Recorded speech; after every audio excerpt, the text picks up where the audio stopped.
ಸಕಲೇಶಪುರ ತಾಲೂಕಿನ ಮೂಗಲಿಯಲ್ಲಿ ಕಾಡಾನೆ ದಾಳಿಗೆ ಕೂಲಿ ಕಾರ್ಮಿಕ ಮಹಿಳೆ ಬಲಿಯಾಗಿದ್ದಾರೆ. ಮೂಗಲಿ ಗ್ರಾಮದ 40 ವರ್ಷದ ಶೋಭಾ ಮೃತ ಮಹಿಳೆ. ಬೆಳಗ್ಗೆ ತೋಟಕ್ಕೆ ತೆರಳುತ್ತಿದ್ದ ಮಹಿಳೆ ಮೇಲೆ ದಾಳಿ ಮಾಡಿದ್ದು, ಆನೆಯ ತುಳಿತಕ್ಕೆ ಆಕೆ ಬಲಿಯಾಗಿದ್ದಾರೆ. ಕೊಡಗಿನಿಂದ ಬಂದಿರುವ ಆಕ್ರಮಣಕಾರಿ ದೈತ್ಯ ಆನೆ ಮೊದಲ ಬಲಿ ಪಡೆದಿದೆ.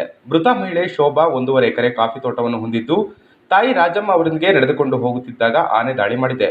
ಆಗ ರಾಜಮ್ಮ ಓಡಿ ಬಚಾವಾಗಿದ್ದು, ಶೋಭಾ ಆನೆಯ ತುಳಿತಕ್ಕೆ ಸಿಲುಕಿದ್ದಾರೆ. ರಾಜಮ್ಮ ಬೆಳಗೋಡು ಗ್ರಾಮ ಪಂಚಾಯಿತಿ ಮಾಜಿ ಅಧ್ಯಕ್ಷರಾಗಿದ್ದು, ಕೂದಲೆಳೆ ಅಂತರದಲ್ಲಿ ಪ್ರಾಣಾಪಾಯದಿಂದ ಪಾರಾಗಿದ್ದಾರೆ.